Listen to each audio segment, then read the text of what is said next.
Security 101 or vibe coding 101 for beginners. Egress. Right, why is egress such a big deal?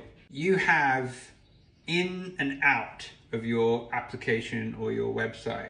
You may have an app, but that app has things like a service on the back end, a database, somewhere where you store stuff. Let's say you have user accounts and you're allowed to create user accounts when people log into your app.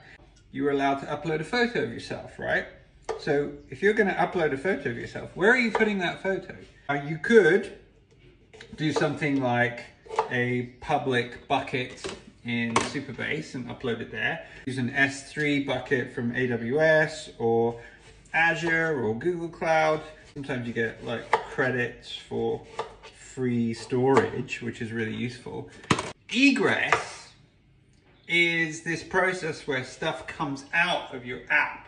Ingress, ingesting stuff. Why am I talking about this weird word that you've probably never heard of before? One is, egress gives you an idea of what your app is doing. While you may know that, yes, you upload photos as part of your app and your design, what you may not know is that how large are these photos?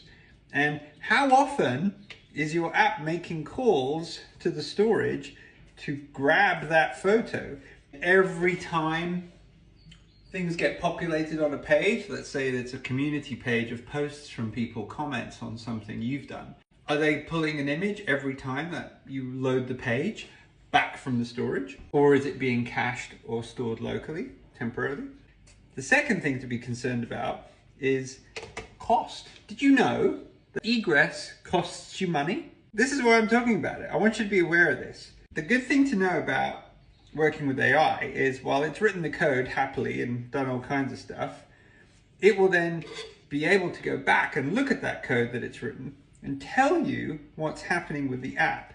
To have a discussion around what's the ingress and egress workflow of your app. Because you need to understand, how many times are you making calls to these outside services?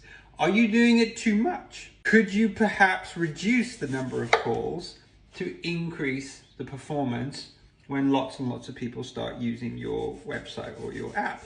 There's another reason to consider this. The whole cost thing is scary because you give these cloud companies your credit card, right?